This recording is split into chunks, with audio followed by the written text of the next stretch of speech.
یہ ہٹ گیا ہے, اسے قتل نہیں کیا. تو اسے بڑا تعجب ہوا, کہنے لگا آپ کو تو موقع مل گیا, آپ تو مجھے قتل کر دیتے. کہ جب تک میں تیرے سے لڑ رہا تھا تلوار میری چل رہی تھی وہ اللہ کے لیے تھی, جب تو نے میرے چہرے پہ تھوکا تو اب میری ذات بیچ میں آ گئی تو مجھے وہاں سے ہٹنا پڑا. کیا بات. یہ ہے بات اصل میں تو, کہ ہمیں غصہ اگر اللہ کے دین کے لیے, اللہ کی شریعت کے لیے, ہمیں 5 روپے کا گلاس ٹوٹنے پہ تو غصہ آتا ہے, آج میں دیکھتا ہوں, لیکن اللہ کی شریعت ٹوٹتی ہوئی دیکھتے ہیں, احکام ٹوٹتے ہوئے دیکھتے ہیں, ہمیں کوئی فرق نہیں پڑتا. یہاں ایک چھوٹا سا واقعہ, جیسے آپ نے فرمایا کہ جب دین کے جو محارم ہیں وہ پامال ہوتے تھے, شریعت پامال ہوتی تھی, تو رسول پاک صلی اللہ علیہ وسلم کا جو چہرہ ہے وہ متغیر ہو جاتا تھا, سرخ ہو جاتا تھا. ایک شخص آیا رسول پاک صلی اللہ علیہ وسلم کے پاس اور آپ اپنی چادر جو ہے رسول پاک کے گلے میں ڈال کر اس میں بل دینے لگا, یہاں تک کہ آپ کا چہرہ جو ہے وہ سرخ پڑ گیا, لیکن آپ نے اسے کچھ نہیں کہا کیونکہ اس نے آپ کی ذات کے ساتھ یہ جو ہے وہ کیا تھا. لیکن ایک مرتبہ آپ گئے حضرت فاطمہ رضی اللہ تعالیٰ عنہ کے گھر اور دیکھا کہ دیواروں پر یا دروازے پر جو ہے وہ پردے آویزاں ہیں اور اس پہ کچھ تصاویر ہیں. آپ فوری طور پر باہر نکل آئے, پوچھا کیا, کیوں, غصہ آ گیا آپ کو؟ آپ نے کہا کہ یہ جو دیوار پر منقش پردے ہیں, اس پہ جو تصاویر ہیں, یہ اللہ تعالیٰ کو بالکل پسند نہیں ہے. تو جہاں آپ یہ دیکھتے تھے کہ اس طرح کی چیزیں ہیں, وہاں آپ کا رنگ بھی متغیر ہو جاتا تھا اور آپ کو غصہ آتا تھا. یعنی غصہ آنا فطری عمل ہے. کبھی کبھی غیرت انسان کی اس بات کا تقاضا کرتی ہے کہ غصہ آئے. بچے ہیں, ماں باپ اگر ان کو تنبیہ نہیں کریں گے, کبھی لاڈ بھی کرتے ہیں, نخرے بھی اٹھاتے ہیں, اور کبھی تنبیہ بھی ضروری ہوتی ہے گھر والوں کے ساتھ, باہر والوں کے ساتھ. تو غصہ آنا حرام نہیں ہے, لیکن اس کو خود پر طاری کر لینا, حاوی کرنا, وہ شیطان کے بہکاوے میں آ جانا حرام ہے. اصل میں بات یہ ہے نا کہ یہ تو ایک جملے ہیں جو ہمارے معاشرے میں پھیلے رہتے ہیں کہ غصہ حرام ہے. مقولے جیسے پچھلے سے چلے آ رہے ہیں, جیسے لالچ کو لالچ بری بلا ہے. ہر لالچ بری بلا تھوڑی ہے. اگر آپ کے دین کے لیے کوئی لالچ ہے, لوگوں میں دیکھ کے آپ کے اندر تمنا آتی ہے, تو وہ لالچ بالکل ٹھیک ہے دین کی کسی کام کے لیے. اسی طرح غصہ جو ہے, اگر آپ کے, دیکھیے آپ, اگر غصہ حرام ہوتا, اللہ نے غضب میں آ کے تو بہت ساری قومیں تباہ کی ہیں. آپ انبیاء میں دیکھیں, انبیاء کو بہت غصہ آتا تھا اللہ کی شریعت پامال ہوتی دیکھ کے, اللہ کے احکام ٹوٹتے دیکھ کے. صحابہ کرام میں حضرت عمر کے بارے میں تو آتی ہے, ہر ٹائم درہ ہاتھ میں رہتا تھا. ایک بار تو ایسا واقعہ ہوا کہ ایک شرابی جو ہے بوتل لے کے چلا, تو ابھی گلی سے مڑا ہی تھا کہ سامنے سے درہ ہاتھ میں لیے عمر صاحب نظر آ گئے رضی اللہ تعالیٰ عنہ. یہ تو گھبرا گیا کیونکہ ڈرتے تھے لوگ, ان سے کانپتے تھے. یہ بالکل کونے میں ہو کے بوتل اس نے چھپائی اندر بغل میں, اور اللہ سے کہا, اللہ اگر آج تو نے مجھے عمر کے غضب سے بچا لیا تو میں شراب چھوڑ دوں گا. اللہ کو اس کی یہ ندامت, یہ ڈر, یہ خوف اتنا پسند آیا کہ حضرت عمر نے اسے دیکھا کونے میں, جانتے تھے شراب, یہ پکڑ لیا اسے آگے کہ تیری بغل میں کیا ہے نکال. اس نے نکالا کہ ہے کیا ہے, کہ جی سرکہ. تو حضرت عمر نے بوتل کھول کے سنگا تو واقعی سرکہ تھا. اللہ کو اس کی وہ ندامت, وہ غصے سے ڈر. تو یہ اگر حضرت عمر کا وہاں غصہ نہ ہوتا, وہ ندامت ہی نہ کرتا. تو ایسا نہیں ہے کہ مطلب غصہ ہر جگہ حرام ہے, بلکہ شیطان کے بہکاوے میں آ کے, اور اچھا نقصان بہت کرتا ہے غصہ کئی بار. ایک میرے واقعہ یہ یاد آ رہا ہے کہ ابن جوزی رضی اللہ رحمۃ اللہ علیہ یہ لکھتے ہیں اپنی کتاب میں کہ ایک بہت امیر آدمی جو ہے وہ ایک بار اپنی وائف کے ساتھ بیٹھا ہوا دسترخوان پہ کھانا کھا رہا تھا. پورا بہت بڑھیا دسترخوان لگا ہوا تھا. تو اتنے میں باہر سے فقیر آیا ہے, اس نے آ کے آواز دی کہ کچھ کھانے کو ہو تو اللہ کے نام پہ مجھے دو. اس آدمی نے کہا اپنی وائف کو کہ تو سارا کا سارا یہ اٹھا کے اس کی جھولی میں ڈال دے. ان کی وائف جو تھی وہ بڑی فرما بردار تھی, اٹھا کے انہوں نے پورا دسترخوان اس کی جھولی میں, وہاں جانے کے لیے جیسے ہی پہنچی جھولی میں ڈالا, شکل جو اسی دیکھی تو چیخ مار دی اور تڑپ گئی دیکھ کے. یہ ڈر گئے کہ پتہ نہیں کیا ہو گیا, یہ بھاگے وہاں سے. تو انہوں نے بھی دیکھا کہ وہ یہ اس شخص کو دیکھ کے چیخ ماری اس نے. تو خیر سنبھال کے اپنی وائف کو اندر لائے اور کہنے لگے کیا بات ہوئی تھی بیگم, کیا وجہ تھی, تم کیوں چیخی تھی. تو انہوں نے کہا کہ یہ جو میری آپ سے شادی ہے دوسری شادی ہے, پہلی شادی میری اس شخص سے ہوئی تھی, اور بالکل اسی طرح ہم دونوں ایک بار کھانا سجا ہوا تھا. یہ بہت امیر آدمی تھا اور دسترخوان بہت لمبا سجا ہوا تھا.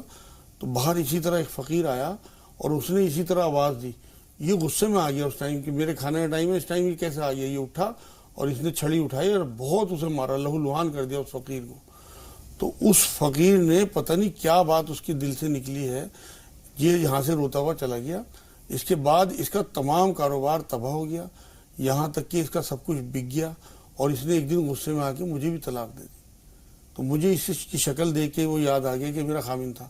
تو اس خامن نے جو اب تھا, اس نے کہا کہ بیگم میں تمہیں اس سے بھی زیادہ ایسی چونکانے والی بات بتاتا ہوں کہ تمہیں اور جھٹکا لگے گا, کہ وہ جو فقیر تھا وہ میں تھا. تم نے مجھے پہچانا, تم نے مجھے نہیں پہچانا, میں تھا وہ فقیر. اور اللہ کو اس کی بات اتنی ناپسند آئی, وہ غصہ اس کا, کہ اللہ نے اس کا تمام تر چیزیں چھین لی، یہاں تک کہ بیوی تک چھین لی، اور وہ سب مجھے دے دیا. یہ مکان بھی اسی کا ہے، یہ سارے کے سارے کاروبار جو میں کرتا ہوں وہ بھی اسی کے تھے پہلے، اور تم بھی اسی کی زوجیت میں تھی. تو اللہ کو جب کسی کا غصہ ناپسند آ جائے، دل توڑنا، تو بالکل اللہ غضبناک ہوتے ہیں، اس طرح سے پھر چینج کر دیتے ہیں سارا. اسی طرح ہم دیکھتے ہیں مجاز صاحب کہ اللہ تعالیٰ نے اجر بھی رکھا ہے، غصہ پی جانے والوں کا بھی اجر ہے. حضرت امام زین العابدین سے کا یہ ایک واقعہ ہے کہ ان کی کنیز گرم گرم پیالے میں شوربہ لے کر آ رہی تھی، اور ان کا ننھا سا بچہ پاس میں ہی تھا. اتفاق سے اس کنیز کے ہاتھ سے وہ پیالہ چھوٹ جاتا ہے اور اس بچے پہ گرتا ہے، وہ بچہ مر جاتا ہے. اب ظاہر سی بات ہے بچہ جو ہے وہ ختم ہو جاتا ہے، فوت ہو جاتا ہے. تو ان کے چہرے کا رنگ غصے کے مارے تبدیل ہو گیا. تو اس باندی نے فوری طور پر کہا، وہ آیت پڑھی قرآن پاک کی کہ وَالْقَاظِمِينَ الْغَيْظَ، تو انہوں نے اپنے غصے کو پی لیا. پھر اس نے اور اگلے جو کلمات ہیں وہ ادا کیے، وَالْعَافِينَ عَنِ النَّاسِ. تو وہ لوگ ہیں جو کہ اللہ تعالیٰ نے بتایا کہ جو لوگوں سے درگزر کرتے ہیں، غصہ پی جاتے ہیں اور درگزر کرتے ہیں. تو حضرت امام زین العابدین نے کہا کہ جا میں نے تجھے معاف کیا. تو اس نے اس کے آگے والی جو ہے آیت جو ٹکڑا ہے وہ ادا کیا کہ واللہ یحب المحسنین، کہ والکاظمین الغیظ والعافین عن الناس واللہ یحب المحسنین، کہ اللہ تعالیٰ نیکوکاروں کو پسند کرتا ہے، محبوب رکھتا ہے. تو حضرت امام زین العابدین نے فرمایا کہ جا میں نے تجھے آزاد کیا. تو یہ اجر و ثواب دیکھیں کہ اللہ تعالیٰ نے کتنا رکھا ہے. اس اجر کے بارے میں بھی بات کریں گے آپ سے ہم. لیکن کہتے ہیں کہ غصے کی بھی مختلف قسمیں ہیں. ایک قول ملتا ہے کہ اگر کسی انسان کو اس کی صحیح خصلت یا فطرت پر دیکھنا ہو تو اس کیفیت میں دیکھو جب وہ غصے میں ہو. اس میں اس کے اندر کی جو کیفیت ہے، اس کے اندر کے جو اس کے اخلاق و عادات ہیں وہ ابھر کر سامنے آ جاتے ہیں. غصے کی 4 قسمیں ہیں. ایک وہ انسان ہے جسے غصہ دیر سے آتا ہے اور دیر سے جاتا ہے. ایک وہ ہے جسے غصہ دیر سے آتا ہے اور جلدی چلا جاتا ہے. ابھی آپ سے پوچھیں گے کہ ان سب میں بہترین کون سا ہے. ایک وہ ہے جسے غصہ جلدی آتا ہے اور جلدی چلا جاتا ہے. یہ تیسری قسم ہے. چوتھی قسم وہ ہے جسے غصہ جلدی آتا ہے اور بہت دیر سے جاتا ہے. تو اس میں اچھی کون سی؟ سب سے اچھی قسم تو وہی ہے جسے جلدی آئے جلدی چلا جائے، اور جسے دیر سے آئے، جسے دیر سے غصہ آئے اور وہ دیر سے جائے تو وہ تو کرتا رہتا ہے نا غصہ. سب سے بڑھیا ہے کہ ادھر غصہ آیا ادھر ختم. لیکن جسے دیر سے آئے اور جلدی چلا گیا وہ سب سے اچھا ہے، وہ اس سے ہی بہتر ہے. جی، اس کی وجہ ہے نا کہ پہلے تو ضبط کرتا رہا نا، بالکل ہی حد ہو گئی. اصل میں غصے کا معاملہ یہ ہے کہ اس سے قرآن یہ کہتا ہے نا کہ حدوں کو پار نہ کرو. غصہ جو ہے آیا کسی کو انسان کو اور وہ حد سے نہیں نکلا، قابو میں رہا. کیونکہ ایک بار یہ روایت ملتی ہے کہ حضور صلی اللہ علیہ وسلم غضبناک ہو رہے تھے کسی بات پہ، تو ایک صحابی حضور کی باتیں لکھتے تھے. تو دوسرے صحابی نے کہا بھائی یہ بات نہ لکھو کہ اس ٹائم غصے میں ہیں حضور. تو حضور نے کہا نہیں لکھو، میں غصے میں بھی حق پہ ہوتا ہوں، ایسا نہیں ہے. تو حضور صلی اللہ علیہ وسلم کو غصے میں، بلکہ یہ جو جملہ اڑ گیا کہ غصہ حرام ہے، حرام نہیں ہے. یہاں تک ہے لکھا ہوا روایتوں میں کہ حضرت عائشہ رضی اللہ تعالیٰ عنہ سے حضور نے ایک بار یہ بات فرمائی کہ عائشہ جب تم غصے میں ہوتی ہے مجھے پتہ لگ جاتا ہے. وہ پورا واقعہ ہے کہ بھئی تم یہ قسم یہ کھاتی ہو اگر میرے سے غصے میں ہوتی ہو کبھی.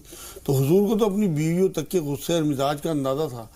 اصل میں بات یہ ہے کہ ہمیں غصے کو پینے والا بننا ہے. غصہ آنا حضور کی سنت ہے لیکن کرنا فرعون کی سنت ہے. میں یہ کہتا ہوں حضور صلی اللہ علیہ وسلم نے ایک بار یہ بات فرمائی کہ جو جس کی سنت پہ ہوگا اسی کے ساتھ اٹھے گا. تو جو لوگ غصہ آنے والے ہیں اسے پی لیتے ہیں وہ تو حضور کی سنت پہ ہیں، لیکن جو غصہ کرتے ہیں وہ فرعون کی سنت پہ ہیں، وہ اپنی خیر منائیں. کیونکہ وجہ یہ ہے نا کہ غصہ سامنے والے کا دل توڑتا ہے، اور مومن کے دل کے بارے میں حدیثوں میں بات ملتی ہے یہ اللہ کا عرش ہے.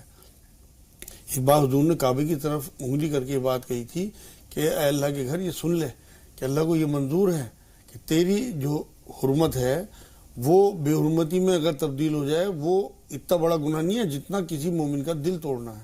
اس کا مفہوم ہے پوری حدیث کا. تو کسی مومن کا دل توڑنا، بلکہ ایک بار تو ایک صحابی حضرت زبیر بن سرین گزرے ہیں، جب وہ ایمان میں آئے حضور کے پاس تربیت میں رہے کچھ دن، تو پھر جاتے ہوئے انہوں نے حضور سے کہا حضور کچھ نصیحت کر دیجیے، کچھ وصیت کر دیجیے. تو حضور نے سب سے پہلے انہیں بات کہی کہ کسی کو کبھی گالی نہ دینا. تو گالی ہم تو آج یہ دیکھتے ہیں کہ ہمارے معاشرے میں گالی گلوچ بات بات پہ غصے میں ہم اپنے بچوں کو، بیوی کو، بہنوں کو، یا محلے میں پڑوسیوں کو، شہر جہاں مرضی کسی رکشہ والے سے کوئی لگ جائے، ٹھیلے والے سے کچھ لگ جائے، فوراً غصے میں گالی دے دیتے ہیں. اور گالی کے معاملے میں تو آپ 100 قرآن ختم کر لیں، اگر آپ نے کسی کو گالی دے دی تو وہ سب آپ نے ختم کر دیا اپنا معاملہ.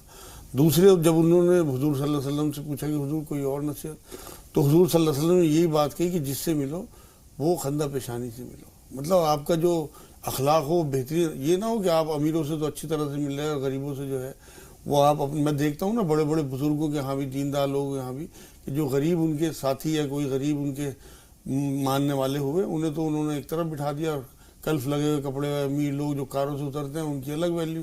تو یہ تو اللہ کے یہاں کسی بھی قیمت پہ قبول نہیں ہوگا. تیسری جو نصیحت حضور صلی اللہ علیہ وسلم نے بات فرمائی تھی کہ کبھی کسی کا دل نہ توڑنا، مطلب کبھی کسی کو شرمندہ نہ کرنا. شرمندگی کا معاملہ یہ ہے، ایک میرے واقعہ یاد آ رہا ہے کہ حضور صلی اللہ علیہ وسلم جماعت تیار، بالکل صحابہ اکرام پیچھے کھڑے ہیں، اتنے میں بھی جماعت کے لیے حضور کھڑے ہونے والے تھے، ایک صحابی کی ریح خارج ہو گئی اور بآواز بلند، بڑے مطلب کسی کو اندازہ ہی نہیں ہوا کس کا کام ہے. تو سارا تجسس ایسا ہو گیا کہ نماز تیار، حضور کھڑے ہونے کو تیار، یہ اتنی معاملہ ایسا ہو گیا. تو بہت جب 1-2 منٹ گزر گئے تو عبداللہ بن عباس رضی اللہ تعالیٰ عنہ کھڑے ہوئے اور یہ کہنے لگے حضور اگر آپ اجازت دیں تو ہم سب وضو کر جائیں. انہیں شرمندگی سے بچا لیا. اگر وہ اکیلے جاتے تو سب کو پتہ لگتا کہ ان کا کام تھا. تو سارے جتنے بھی صحابہ تھے تو حضور خوش ہو گئے اس بات سے، اور حضور نے خوشی سے اجازت دی اور تمام لوگ وضو کر کے آئے، تو وہاں انہیں شرمندگی سے بچا لیا. تو حضور کی تعلیمات جو ہیں اصل میں تو صحابہ کرام بالکل دانتوں سے پکڑتے تھے اور یہ سمجھتے تھے کہ یہ حرف آخر ہے. یہی چیزیں ہمارے اندر آنی چاہیے. اور جس طرح حضور ہمیں غصے کے بارے میں تلقین کر کے گئے، ایسی ایسی حدیثیں ملتی ہیں. غصہ جو ہے پینے والوں کے لیے اجر بھی بہت ہے. ایک بار تو یہ بات ملتی ہے کہ اللہ نے یہ تک فرمایا ہے کہ جو غصہ پیتے ہیں انہیں میں سب کے سامنے عزتیں دوں گا آخرت میں. اور غصہ ختم کرنے کے لیے حضور کی حدیثیں ہیں کہ غصہ، ایک حدیث ہے ابن ماجہ کی، حضور نے فرمایا غصہ شیطان کی طرف سے ہے. شیطان کو اللہ نے آگ سے بنایا اور آگ کا علاج پانی ہے. تو غصہ تمہیں آئے تو یا تو غسل کر لیا کرو یا وضو کر لیا کرو یا پانی پی لیا کرو. ایک اور حدیث میں پوزیشن بدل لیا کرو، گھر میں ہو باہر نکل جاؤ، بیٹھے ہو کھڑے ہو جاؤ، کھڑے ہو تو لیٹ جاؤ. کچھ کلمات بھی ہیں مجاز صاحب، کچھ کلمات بھی ہیں کہ اگر کسی کو غصہ ہے اعوذ باللہ من الشیطان الرجیم، سب مین حضور نے فرمایا بہترین جو کلمات ہیں وہ یہ ہیں جو آپ بول رہی ہیں. اعوذ باللہ من الشیطان الرجیم ہے، لا حول ولا قوت الا باللہ ہے. تو یہ پڑھنے سے واقعی غصہ جاتا رہتا ہے. اور یہ ایک بار تو یہ بھی میں نے یہ سنا ہے، بلکہ کہیں پڑھا بھی ہے کہ سعودی عرب وغیرہ میں جو عرب مملکت ہیں ان میں کہیں 2-3 لوگوں میں اگر لڑائی ہو رہی ہو نا، 2 میں، تو تیسرا آ کے یہ کہتا ہے کہ فوراً درود پڑھو اللہ کے رسول صلی اللہ علیہ وسلم. تو صلی اللہ محمد، صلی اللہ محمد، حضور پہ درود پڑھو. تو وہ جھگڑا ختم کر دیتے ہیں، ان کا غصہ ٹھنڈا ہو جاتا ہے. تو غصہ جو ہے وہ تو بارود ہے اور درود جو ہے وہ پانی ہے. کیا بات ہے. تو وہ وہاں پہ تو یہ اگر ہم اپنی زندگی میں اتاریں کہ کہیں غصہ یا جھگڑا ہوتا دیکھیں، ہم بھی تلقین کریں لوگوں کو درود پڑھیں. درود تو اندر سے ٹھنڈا کرتا ہے نا خون کو، تو وہ انشاءاللہ تعالیٰ اس بارود کو ٹھنڈا کرے گا درود. مجاز صاحب پھر ہم آتے ہیں 100 باتوں کی ایک بات کی طرف کہ انسان کیوں نہیں اخلاق نبوی کو، رسول پاک صلی اللہ علیہ وسلم کے اخلاق کو اپنے سامنے رکھتا ہے. ہم دیکھتے ہیں کہ رسول پاک صلی اللہ علیہ وسلم اگر اپنے نبوی جاہ و جلال کو طاری رکھتے تو شاید لوگ ان کے اتنے قریب نہیں آ پاتے، کیونکہ آپ کا ہر وقت جو مسکراتا ہوا چہرہ تھا وہ لوگوں کو آپ کا، یعنی لوگوں کی نظر میں آپ کو محبوب بناتا تھا. لوگ بے خوف و خطر آپ کے پاس چلے جاتے تھے، آپ کی طرف کھینچے چلے جاتے تھے. ایک مرتبہ رسول پاک صلی اللہ علیہ وسلم اپنے دھیان میں بیٹھے ہوئے تھے اور وہ مسکراہٹ کی کیفیت نہیں تھی، تو ایک صحابی پر لرزہ طاری ہو گیا. تو رسول پاک صلی اللہ علیہ وسلم ہر وقت مسکراتے رہتے تھے، لوگوں سے خندہ پیشانی سے ملتے تھے. تو یہ جو مسکراہٹ ہے یہ بھی غصہ دور کرنے کا علاج ہے، لوگوں کو اپنے قریب بلانے کا طریقہ ہے. یہ تو قرآن ہے جو آپ بتا رہی ہیں. قرآن کی ایک آیت میں اللہ نے کہا ہے کہ اے نبی اگر تو سخت دل ہوتا یا سخت زبان ہوتا، سخت مزاج ہوتا، تو لوگ تیرے سے چھڑ جاتے، تیرے ساتھی تیرے پاس ہی نہ آتے. آپ یہ دیکھیں کہ غصہ پینے والوں کے لیے اللہ کہ رسول صلی اللہ علیہ وسلم کی حدیث یہ ہے کہ اللہ کو سب سے زیادہ غصے پینے کا وہ گھونٹ سب سے زیادہ پسند ہے پینے والی چیزوں میں، یعنی کہ زمزم سے بھی زیادہ، کہ جو اللہ کی رضا کے لیے کسی نے غصہ ایک غصہ دوسرے صبر کا گھونٹ. صبر کرنا. دوسری بات یہ ہے کہ اللہ کے رسول نے یہ بھی فرمایا کہ پہلوان وہ نہیں ہے کہ جو کسی کو پچھاڑ دے، بلکہ پہلوان وہ ہے جو غصے کے ٹائم اپنے اوپر قابو کر لے اور لوگوں سے درگزر کرے اور معاف کر دے. تو غصے کی کیفیت میں حد سے پار نہ جانا، حدوں میں رہنا، بالکل اس غصے کو انشاءاللہ تعالی اللہ پاک قبول کریں گے. جو دین کی، شریعت کے یا کسی احکام کے اللہ کے ٹوٹتے ہوئے غصہ آئے گا تو وہ اجر کا باعث ہے بلکہ. اور جو شیطان کے بہکاوے میں یا اپنے نفس کو خوش کرنے کے لیے اور ظلم کرنے کے لیے لوگوں مظلوموں پہ غصہ کریں گے، لوگ جیسے بیوی ہیں، ملازم ہیں، ماتحت ہیں، ان کو تو 70 دفعہ معاف کرنے بالکل وجاہ صاحب، یہاں ایک لطیفہ یاد آ رہا ہے، گرچہ اس کا موقع نہیں ہے. کسی شخص نے دریافت کیا ایک بزرگ شخص سے کہ بھئی آپ کی شادی کو 55 برس ہو گئے اور آپ آج بھی بہت جو ہے وہ مطمئن اور خوش باش نظر آتے ہیں، تو مجھے بھی کچھ راز بتائیں کہ آپ کی کامیاب ازدواجی زندگی کا راز کیا ہے. تو انہوں نے کہا میاں کیا بتاؤں، ہم دونوں کے درمیان ایک سمجھوتا ہو گیا تھا شادی کے ابتدائی زمانے میں ہی کہ جب بیوی کو غصہ آئے گا تو وہ کچن میں چلی جائیں گی اور جب مجھے غصہ آئے گا تو میں باغیچے میں چلا جاؤں گا. اب 55 سال ہو گئے میں باغیچے میں ہوں. تو یہ ایک چھوٹا سا لطیفہ ہے، لیکن بنیادی چیز یہی ہے خود پہ کنٹرول. لیکن میں غصے کے بارے میں ایک جملہ اور کہہ دوں آپ کو، غصہ ہے بڑی ہوشیار چیز، یہ ہمیشہ کمزوروں پہ آتا ہے. بیوی بچوں پہ، بہن بھائیوں پہ، جو کمزور ہیں، جو آپ کا کچھ بگاڑ نہیں سکتے، ماں باپ پہ، بوڑھے ماں باپ پہ، جبکہ قرآن یہ کہتا ہے ان کے سامنے او بھی نہ کہنا. وہ آپ کو بچپن میں کس طرح پالتے ہیں. دوسرے ٹھیلے والے ہیں، رکشہ والے ہیں. غصہ کبھی کسی طاقتور پہ نہیں آتا. کسی پولیس انسپیکٹر پہ، کسی پلیس والے کو اگر موٹر سائیکل پیچھے سے مار دے تو آپ کہتے ہیں کوئی بات نہیں سر، ہو جاتا ہے. کسی ایم ایل اے پہ، کسی ایم پی پہ، کسی ایس پی پہ کبھی نہیں آتا، کیونکہ یہ شیطان کی طرف سے. شیطان چاہتا ہے کہ آپس میں لڑیں بھیڑیں اور ان کا جو دین ہے وہ خراب ہو، ان کا جو ایمان ہے. اگر غصہ والا کوئی واقعی غصے والا ہے تو وہ کسی انسپیکٹر پہ کر کے دکھائے. اور یہ جو کہا جاتا ہے کہ جو صاف آدمی ہوتا ہے وہ غصے والا ہوتا ہے، جو کڑوا ہوتا ہے. میں تو حضور صلی اللہ علیہ وسلم کی زندگی دیکھتا ہوں اور یہ کہتا بھی ہوں کہ بھئی حضور صلی اللہ علیہ وسلم سے زیادہ ٹھنڈا اور حضور صلی اللہ علیہ وسلم سے زیادہ میٹھا کون ہوگا.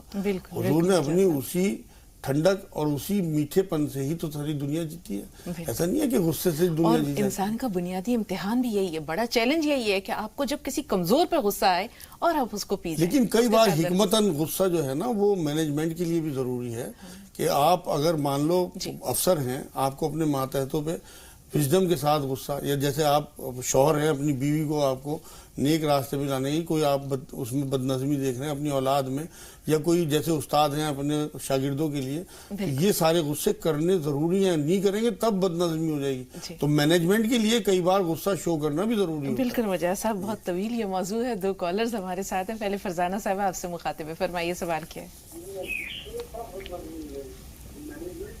فرزانہ صاحبہ ٹی وی کی آواز میوٹ کر دیجئے.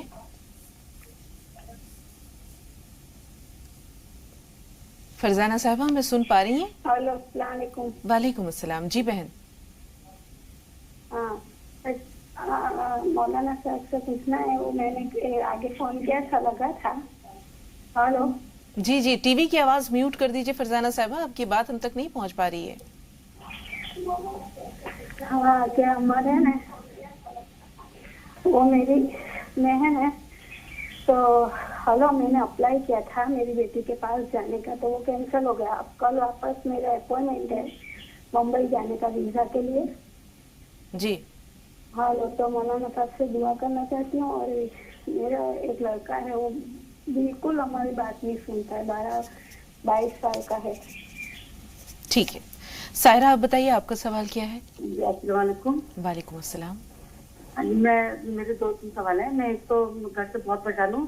میرے بچے مجھے بہت پریشان رکھتے ہیں، ان کہنا نہیں مانتے ہیں، اور بچوں کو غلط سنگت میں پڑھ کے کچھ غلط جا رہے ہیں. اور دوسرا میں بہت زیادہ بیمار ہوں، اور کاروبار بڑا والا بیٹا جو کرتا ہے بالکل بن جاتا ہے کام، اینڈ ٹائم کرا کر ختم ہو جاتا ہے، بگڑ جاتا ہے. مطلب بالکل ہاتھ سے آیا ہے پیسے چلے جاتے ہیں. اتنی عبادت کرتی ہوں، نماز پڑھتی ہوں بہت زیادہ، ہر وقت ہاتھ میں تصویر آتی ہے اور سچے دل سے عبادت کرتی ہوں. پتہ نہیں میری دعا کیوں نہیں قبول ہو رہی. اور ایک میری بھابھی ہیں، ان کے سر میں بہت زیادہ درد رہتا ہے، ہر دوسرے تیسرے دن پوری بس پڑی رہتی ہیں. ٹھیک ہے، آپ کے تمام سوال نوٹ کر لی. ٹیوب بند یہ بتا رہی ہیں تو 2 چھوٹی الائچی صبح شام چبائیں، اچھی طرح چبا کے اس کا رس چوستی رہیں، اور 3 انجیر نہار منہ کھائیں. اور وزن ان کا جیسے زیادہ ہے تو رات کو بھگو دیں انجیر اور صبح کو پانی پھینک دیں، انجیر کھا لیں، تو اس سے ان کا یہ مسئلہ ہو جائے گا انشاءاللہ. 1 کلونجی 1 چٹکی کھانے کے بعد دونوں ٹائم لیں، اور تیز گرم پانی، کھولتا ہوا پانی سپ کر کے جیسے چائے پیتے ہیں صبح دوپہر شام پئیں. امید یہ انشاءاللہ بہت جلدی یہ کنسیو کر لیں گی. آپ کے پیریڈ سے پاک ہونے کے بعد پہلے دوسرے تیسرے دن 1 چٹکی سویا کے بیج، 5 روپے کے سویا کے بیج منگا لیں کسی دیسی دوائی والے سے، وہ صبح کو نہار منہ دودھ سے لیں. سویا کے بیج 1 چٹکی نہار منہ دودھ سے پہلے دوسرے اور تیسرے دن پاک ہونے کے بعد. اور یہ شہد اور دودھ رات کو اگر کنٹینیو کر سکیں، بنا ملائی کا دودھ لیں کیونکہ وزن زیادہ ہے. اور تیز گرم پانی ان کے لیے سب سے زیادہ ضروری ہے کیونکہ ان کے نلوں پہ بھی گرم ہوگا، اور ان کی جو نالا بند ہے وہ بھی انشاءاللہ تیز گرم پانی سے کھلے گا. اللہ نے چاہا بہت جلدی یہ کنسیو کر لیں گی. رہا ان کی جاب کا مسئلہ ان کے ہسبینڈ کی، تو قرآن میں اللہ نے یہ بات کہی ہے کہ بہت ساری چیزیں ایسی ہیں جو تمہیں اچھی نہیں لگتی لیکن مجھے پتہ ہے تمہارے لیے اچھی ہیں. ان کی جاب چینج ہونا ہی کیا پتہ ان کے لیے بہتری کا معاملہ ہو، خدا نہ خواستہ اللہ نے کسی ایکسیڈنٹ سے بچایا ہو، کوئی اور معاملہ ہو. 300 بار یا ذوالجلال والاکرام، 300 بار یا ولی یا والی یا نصیر، 100 بار لا حول ولا قوت الا باللہ، 40 بار آیت کریمہ. یہ تو کنٹینیو کریں. تصویر 5 نمازیں اپنی بھی اور اپنے شوہر کی درست کرائیں. اور قرآن میں جو ہم نماز میں آیت پڑھتے ہیں، ربنا آتنا فی الدنیا حسنۃ فی الآخرۃ حسنۃ وقنا عذاب النار، سورہ بقرہ کی 201 نمبر آیت. اس کا ورد کریں دونوں میاں بیوی، کم سے کم ایک تصویر. ایسی جاب لے گی انشاءاللہ کبھی نہیں چھوٹے گی اللہ. انشاءاللہ. سخاوت بھائی فرمائیے، سوال کیا ہے؟ السلام علیکم. وعلیکم السلام. جی بھائی. باجی میرا سوال یہ ہے، میری جو بیوی ہے اس کو ماہواری وقت پر نہیں ہوتا، پہلے یا بعد میں؟ دوائیاں بھی کرتا ہوں تو 2-4 دن صحیح چلتا ہے، پھر اس کے بعد پھر واپس. پہلے ہوتی ہے بعد میں؟ آپ نے بتایا کچھ بے قاعدگی ہے، کیا وہ وقت سے پہلے پیریڈز آ جاتے ہیں انہیں جی، یا ڈیلے ہوتا ہے؟ کبھی پہلے آ جاتا ہے، کبھی بعد میں ہوتا ہے، اور کبھی ایسا ہوتا ہے کہ 15 دن میں ہو جاتا ہے. ٹھیک ہے، میں بتاتا ہوں. جی.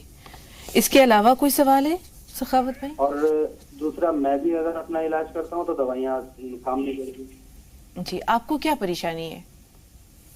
جیسے جسمانی پیشاب میں پیلا پن اور منی میں پتلا پن، یہ سب دوائیاں کرتا ہوں تو دوائی الٹا اثر کرتی ہے. 2-4 دن اپنا صحیح دکھاتی ہے کام، پھر بعد میں پلٹتی ہے. ٹھیک ہے، تھوڑا سا انتظار سخاوت بھائی. فیض سے مخاطب ہے. فیض بھائی سوال بتائیے. ہیلو، السلام علیکم. وعلیکم السلام. جی فیض. جی میرا ویٹ بہت بڑھ گیا ہے اور ویٹ کے بارے میں بتانا چاہتا تھا معلوم ہے سب کو. وہ سن رہے ہیں. کتنا وزن ہو چکا ہے آپ کا؟ جی میرا 103 وزن ہو چکا ہے. میں بتاتا ہوں. جی ٹھیک ہے، یہی مسئلہ ہے. جی، اور میں پہلے سے نماز بہت پڑھتا تھا لیکن اب میری نماز نہیں ہو پا رہی، کیوں پتہ نہیں اللہ. ٹھیک ہے، عائشہ اور خدیجہ دونوں سے بات کریں گے، لیکن سوال انشاءاللہ رہنمائی کے سلسلے میں ہم سائرہ صاحبہ آپ کے سوالوں کی طرف آئیں گے. کاغذ قلم تیار رکھیے گا. عائشہ صاحبہ بتائیے سوال کیا ہے؟ جی السلام علیکم. وعلیکم السلام. میرا سوال یہ ہے کہ نا تینوں ماں بیٹی کے چہرے پہ بہت بال ہے. ٹھیک ہے نا. اور ہاں، اور ایک بیٹی جس کی کنٹینیوس پیریڈ نہیں ہوتا ہے، دونوں بیٹیوں کے نہیں ہوتے کنٹینیوس پیریڈ. ٹھیک ہے، تھوڑا سا انتظار. ایک 15 سال کی گڑیا وہ پیشاب کر رہی ہے ابھی تک، اور ہر وقت اس کو زکام رہتا ہے. اور ٹھیک ہے، تھوڑا سا انتظار. ہاں ٹھیک، سب کا علاج برابر چلتا ہے. خدیجہ صاحبہ سوال بتائیے. جی السلام علیکم. وعلیکم السلام. جی میرا پہلا سوال تو یہ ہے کہ کچھ ماں باپ بیٹے اور بیٹی میں بھید بھاؤ کرتے ہیں، ان کے بیچ عدل نہیں کرتے. لڑکوں کو بہت زیادہ چھوٹ دیتے ہیں، انہیں محبت، شفقت، کھانے پینے کی ہر چیز میں اچھے سے کرتے ہیں. تو ایسے والدین کی بھی شریعت کا کیا حکم ہے؟ کیا ایسا کرنے پر ان کی اللہ کے ہم کی پکڑ ہوگی؟ اور دوسرا یہ کہ ماں باپ کا اس طرح کا جو رویہ ہے وہ جھیلنے کے بعد کیا بچے نافرمان بھی ہو سکتے ہیں آگے چل کر؟ اور دوسرا سوال میرا یہ ہے کہ جب دانت خراب ہونے لگتے ہیں تو اس کے علاج کے بعد دانتوں کے اوپر ایک کیپ چڑھائی جاتی ہے پروٹیکشن کے لیے، تو وہ کیپ والے دانت پر وضو ہو جائے گی؟ ٹھیک، تھوڑا سا انتظار. سائرہ صاحبہ کے سوال ہیں. 4 سوال ہیں. پہلا تو یہ ہے کہ بچے کہا نہیں مانتے، غلط صحبت میں پڑ گئے. دوسرے، بیٹے کا کاروبار چلتے چلتے رک جاتا ہے یا پیسے آتے ہیں، کانٹریکٹ ملتا ہے، نکل جاتا ہے. یہ خود بھی بیمار رہتی ہیں اور ان کی بھابھی کے سر میں درد ہے. 4 سوال ہیں. ہاں، ان کو یہ چاہیے کہ ایک تو 5 نمازوں کی پابندی، اور 300 بار یا ولی یا والی یا نصیر، 300 بار یا ذوالجلال والاکرام، اور 40 بار آیت کریمہ کنٹینیو کریں.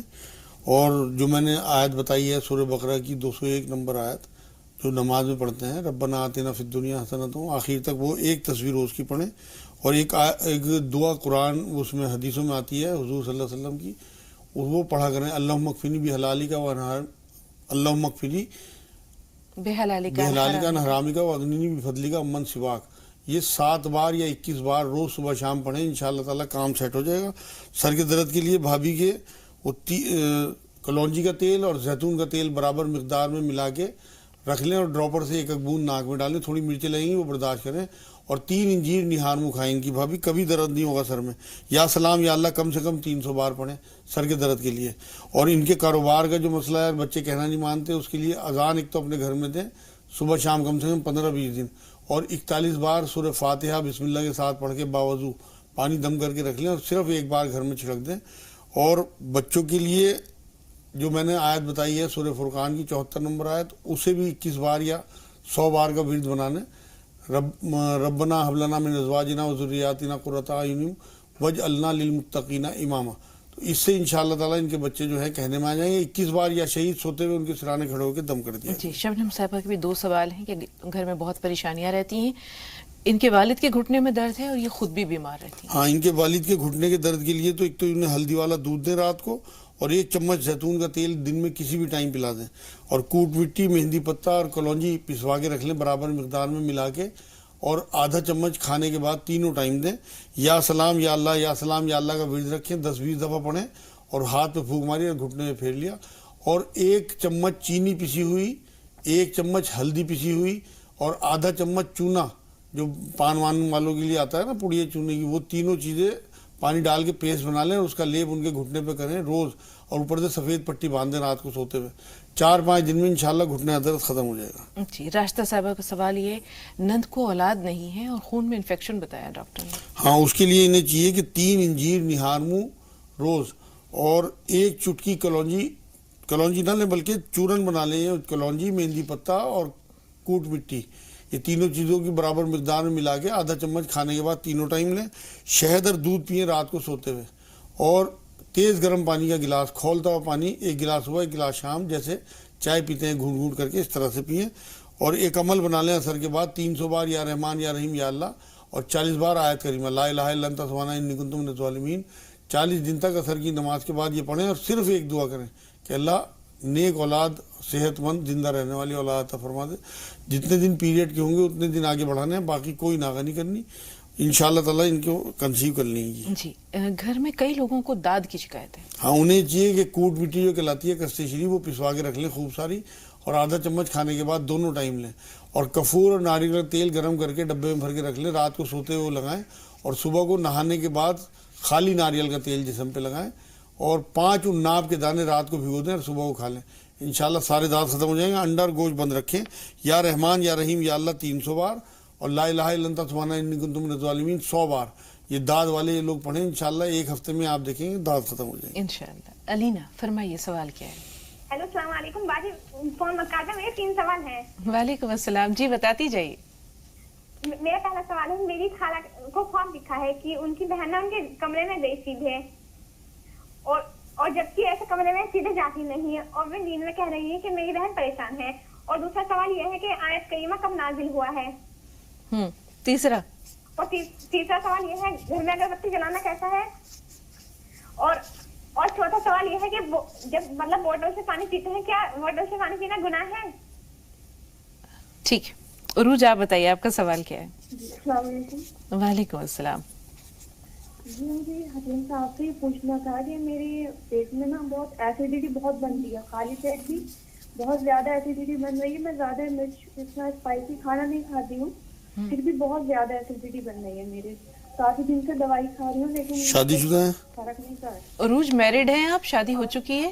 نہیں، انمیرڈ. ٹھیک ہے، تھوڑا سا انتظار، ایک بریک لیں گے، لیکن بریک کے بعد جب ہم آئیں گے پروگرام میں واپس تو سخاوت بھائی انشاءاللہ غور سے سنیے گا، آپ کے سوال پہ رہنمائی لیں گے مجاز صاحب سے. سخاوت بھائی آپ نے اپنی اہلیت سے متعلق جو سوال پوچھا ہے، عائشہ صاحبہ نے وہی سوال اپنی بچیوں کے بارے میں بھی جاننا چاہا ہے. ان کی بچیوں کو بھی بے قاعدگی ہوتی ہے ماہواری میں، تو اس کے لیے کوئی دعا اور اصل میں جو انہوں نے سوال کیا نا سخاوت صاحب، ان کی وائف کو زیادہ تر پیریڈ پہلے ہو جاتے ہیں، وہ کمزوری کی علامت ہے. انہیں چاہیے کہ ایک تو شہد اور دودھ ان کا کنٹینیو کریں، رات میں 2 چمچ شہد 1 گلاس دودھ میں ڈال کے وہ پلائیں انہیں. اور کوئی خمیرہ غاؤ زبان وغیرہ اس طرح کا ہمدرد وغیرہ کسی بھی کمپنی کا لیں، اور 1 چمچ انہیں رات کو سوتے ہوئے دودھ سے اسی دودھ سے دے دیں. اور کستے شیری کوٹ مٹی جو ہوتی ہے، مہندی پتہ اور کلونجی برابر مقدار میں پسوا کے، اور 1 چمچ کھانے کے بعد دونوں ٹائم دیں انہیں. 300 بار یا رحمان یا رحیم یا اللہ، 40 بار آیت کریمہ. یہ تو ان کی وائف کا معاملہ ہو گیا. لیکن انہوں نے اپنی بھی کمزوری کے لیے کہا ہے تو 5 چھوارے رات کو دودھ میں بھگو دیں، گرم دودھ میں، اور صبح کو گرم ہی کر کے کھائیں. گٹھلی نکال کے بھگو دیں گرم دودھ میں، اور صبح کو دودھ گرم کر کے چھوارے چمچ سے کھا کے اور وہ دودھ پی لیں. ایک چیز آتی ہے ایلوا، وہ ایلوا جو ہے وہ 2 چنے کے برابر صبح کو حلق میں رکھتے ہی فوراً پانی پی لیں کیونکہ کڑوا ہوتا ہے. اور ازگن پاؤڈر آتا ہے، 1 چمچ ازگن پاؤڈر رات کو دودھ سے لیں، انشاءاللہ تعالیٰ ان کی کمزوری دور ہو جائے گی. اور یا حیو یا قیوم 200 بار، اور یا قوی یا حفیظ 200 یا 300 بار یہ پڑھیں انشاءاللہ بہت فائدہ ہوگا. فیض کا وزن بہت زیادہ ہے، 103 کلو بتا ہاں، رہے فیض کو یہ چاہیے کہ 2 چمچ زیرہ رات کو 1 گلاس پانی میں ڈھک کے رکھ دیں بھگو کے، اور صبح کو اسی پانی میں اسے پکا لیں اچھی طرح، پک کے تھوڑا کم رہ جائے وہ، اب پھر اسے چھان کے زیرہ چبا لیں اور نوایا پانی وہ پی لیں. 1 مہینے تک کر لیں انشاءاللہ 5-6 کلو وزن کم ہوگا. اور گرین ٹی بازار سے لے لیں کسی بھی کمپنی کی، اس پہ طریقہ بھی لکھا ہوتا ہے، وہ گرین ٹی پئیں. اور سب سے زیادہ ضروری تیز گرم پانی پئیں، کھولتا ہوا پانی جیسے چائے پیتے ہیں، دن میں کم سے کم 3 بار سپ کر کے گھونٹ گھونٹ کر کے جیسے چائے پیتے ہیں کھولتا ہوا پانی پئیں. اور 1 کلونجی اور مہندی بیج، یہ 100 گرام کلونجی اور مہندی بیج، اور اس میں 5 گرام یا 10 گرام ہینگ ملا کے اسے پسوا لیں، گھر میں پیس لیں گرائنڈر میں، اور آدھا چمچ دن میں 2 یا 3 بار کھانے کے بعد لیں. اور یا سلام یا اللہ، یا سلام یا اللہ کم سے کم 300 بار پڑھیں. جی، نماز میں باقاعدگی نہیں ہو پا رہی ہے. نماز کے لیے انہیں ایک تو سورہ آل عمران کی 8 نمبر آیت کا ورد رکھیں، جہاں 7 نمبر ختم ہوگی وہیں سے 8 نمبر شروع ہوگی، اور ایک لا حول ولا قوت الا باللہ کم سے کم 300 بار پڑھیں. جی، اور چلتے پھرتے یا ولی یا نصیر، انشاءاللہ نمازیں درست ہو جائیں گی. بس 2 نفل پڑھ کے اللہ سے توبہ کی کہ اللہ آپ پچھلی میری معاف کر دو، آگے میں نہیں چھوڑوں گا. جی، تو کمٹمنٹ کر لیں اللہ سے، انشاءاللہ پچھلی اللہ معاف کر دیں گے، آگے یہ نہ چھوڑیں، اور پھر نماز نہ چھوڑیں. جی. شروعات چاہے اس طرح کر دیں کہ فرض پڑھ دیں، گھر پہ پڑھ دیں، مطلب شروع کر دیں، پھر دل لگنے لگے تو مسجد بھی جائیں اور پوری بھی پڑھیں. جی، عائشہ صاحبہ کے بھی 3 سوال ہیں. چہرے پر بال ہیں ان کے بھی اور ان کی بچیوں کے بھی. بچیوں کو پیریڈز کا مسئلہ بھی ہے، اور چھوٹی بچی جو ہے وہ بیڈ ویٹنگ کا مسئلہ ہے. وہ ہاں، ایک تو یہ چہرے پہ بال ان کے اور ان کی وائف بچوں کے آ رہے ہیں، تو وہ ہارمونز ڈسٹرب ہو گئے ان کے، اسی لیے پیریڈ بھی ان کے لیٹ ہو رہے ہوں گے یا کم ہو رہے ہوں گے. چہرے کے بالوں کے لیے تو انہیں یہ چاہیے کہ جئی کا آٹا آتا ہے، جئی ایک طرح کا اناج ہے جو گھوڑا کھاتا ہے، اوٹس جسے کہتے ہیں. ہاں، وہ اسے پسوا لیں اور جئی کے آٹے کو بھگو کے اس میں گلاب جل ڈال کے، گلاب جل سے بھگو کے اسے، اور وہ لیپ کریں چہرے پہ، اور 1 گھنٹے میں اتار دیا کریں. سارے بال ڈیلی کر لیں، کم سے کم 1 ہفتے تک سب بال ان کے ختم ہو جائیں گے انشاءاللہ. اور جو ڈسٹربنس ہارمونز کی وجہ سے ہے اس کے لیے 1 چمچ شہد اور 1 چمچ نیمبو کا رس روز ملا کے پئیں، تو کھٹائی تھوڑی سی بڑھا دیں گے تو ہارمونز جو ہیں وہ بیلنس آ جائیں گے انشاءاللہ. یا رحمان یا رحیم یا اللہ 300 بار، اور لا الہ الا انت سبحانک انی کنت من الظالمین 40 بار. اب رہ گیا بستر پہ پیشاب کرنے کا مسئلہ. 15 سال کی بچی ہے، 5 دانے پستہ کے رات کو سوتے ہوئے اسے دیں، اور انار کا چھلکا پسوا لیں، دیسی دوائی والوں کے ہاں مل جائے گا. آدھا چمچ یا 1 چمچ انار کا چھلکا، 15 سال کی ہے تو 1 چمچ دیں، اور مغرب کے بعد پانی بند کر دیں 15 دن کے لیے. کھانا بھی چاہے مغربی ٹائم دے دیں، اور اس بچی کو کہیں کم سے کم 100 بار یا رحمان یا رحیم یا اللہ پڑھے، انشاءاللہ پیشاب بند ہو جائے گا. جی، خدیجہ کا سوال بہت اہم ہے اور اسے تھوڑا وقت دینا چاہ رہے ہیں، اس لیے تھوڑا سا روکتے ہیں اس سوال کو. علینا کا سوال یہ ہے کہ آیت کریمہ کا نزول کب ہوا؟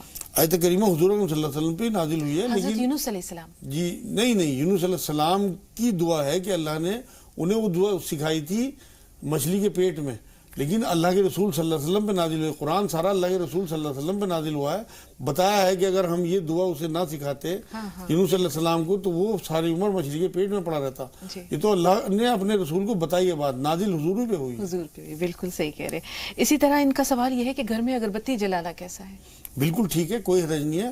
خوشبو حضور صلی اللہ علیہ وسلم کو پسند تھی، خوشبو کے لیے اچھی نیت کے ساتھ اگربتی جلائیں تو بہت بڑھیا، یا مچھر وغیرہ بھگانے کے لیے بھی جلائیں، بالکل جائز ہے، کوئی منائی نہیں ہے کسی کو. جی، بوتل سے پانی پینا کیسا ہے؟ کوئی حرج نہیں ہے، بالکل اگر بیٹھ کے جس سنت طریقے سے بوتل سے پانی پئیں، نئی گلاس اویلیبل ہے، 3 سانس میں 3 گھونٹ میں پانی پئیں، بالکل جائز ہے. عروج کو ایسیڈیٹی کا مسئلہ ہے؟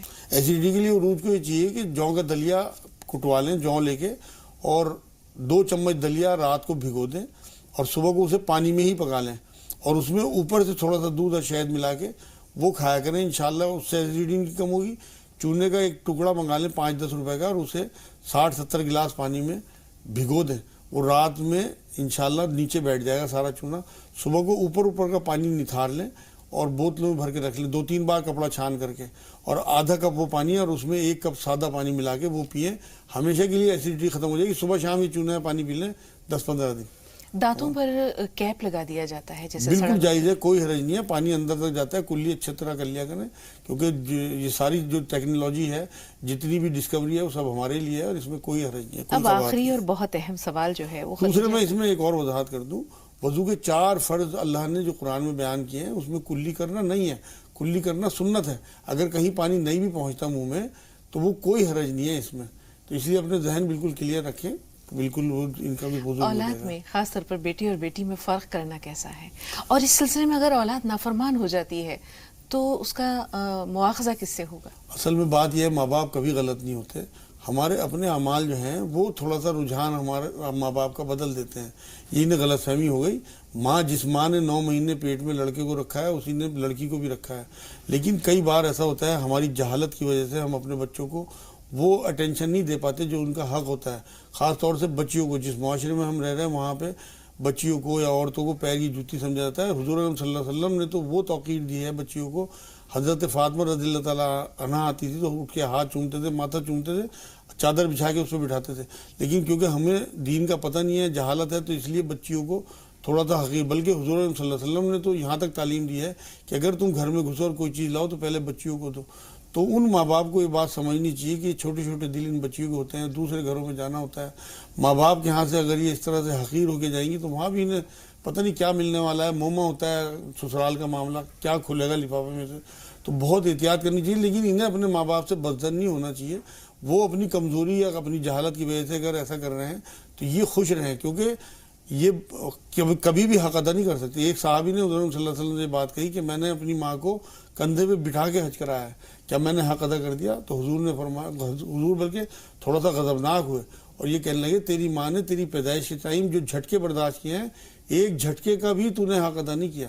تو یہ بالکل اپنا دل مطمئن رکھیں. اور ماں ان کے لیے، ماں کے پیروں کے نیچے جنت ہے، باپ جنت کا دروازہ ہے. وہ اگر تھوڑی بہت ہی پارشلٹی کر رہے ہیں تو کیا پتہ ان کی کیا نیت ہے. اگر خدا نہ خواستہ وہ حق تلفی کر رہے ہیں تب بھی انہیں معاف کر دیں کہ آخرت میں ان کی پکڑ نہ ہو. کیونکہ ماں باپ نے ان کے لیے سب بہت بھگتا ہوا ہوتا ہے. ساری ساری رات جاگتی ہے ماں. 2 سال کسی کچھ اپنا خون چسانا، 9 مہینے پیٹ میں رکھنا، رات رات بھر جاگنا آسان نہیں ہوتا. تو ان کے احسان صرف اس وجہ سے کہ وہ بھائی کو زیادہ توجہ دے رہی، بلکہ معاف کریں، اگنور کریں ان چیزوں کو، اپنا دل بڑا کریں. بچیوں کو تو اللہ نے بہت بڑے دل کے ساتھ پیدا کیا. بہت شکریہ مجاز صاحب اسٹوڈیو میں تشریف آوری کے لیے اور ناظرین کی بھرپور رہنمائی کے لیے. امید ہے کہ خدیجہ جو ہے وہ اب نا امید نہ ہوں گی، یا ان کا جو ایک رویے میں ہم نے دیکھا تھا کہ وہ مایوس سی ہیں، آپ کی باتوں سے ان کا دل جو ہے وہ بڑا ہو گیا ہوگا. بہت شکریہ. انشاءاللہ کل بھی آپ سے ملاقات رہے گی ایک نئے موضوع کے ساتھ. تو ناظرین اجازت لیتے ہیں.